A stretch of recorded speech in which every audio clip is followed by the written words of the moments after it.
अस्सलाम वालेकुम। क्या हाल है भैया, ठीक हो? सब खैर खैरियत से होंगे।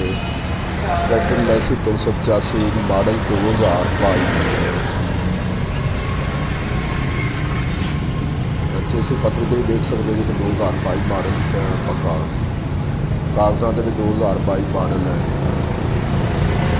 टायर ट्रैक्टर के पक्के 13 आने ने, जैनवन कंडीशन है ट्रैक्टर की। बाकी भी ਤੁਹਾਡੇ ਸਾਹਮਣੇ ट्रैक्टर खड़ा। ट्रैक्टर का सिर्फ और कोई चीज़ में चाबी नहीं लगी।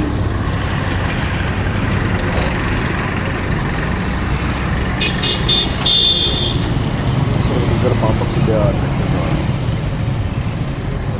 बाकी टोटल जैनवन बंद है ट्रैक्टर। टायर भी ਤੁਹਾਡੇ सामने 13 आने ट्रैक्टर के।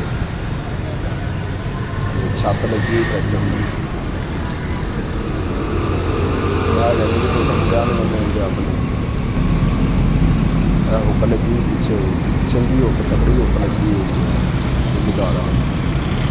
जिमीदारा ट्रैक्टर है।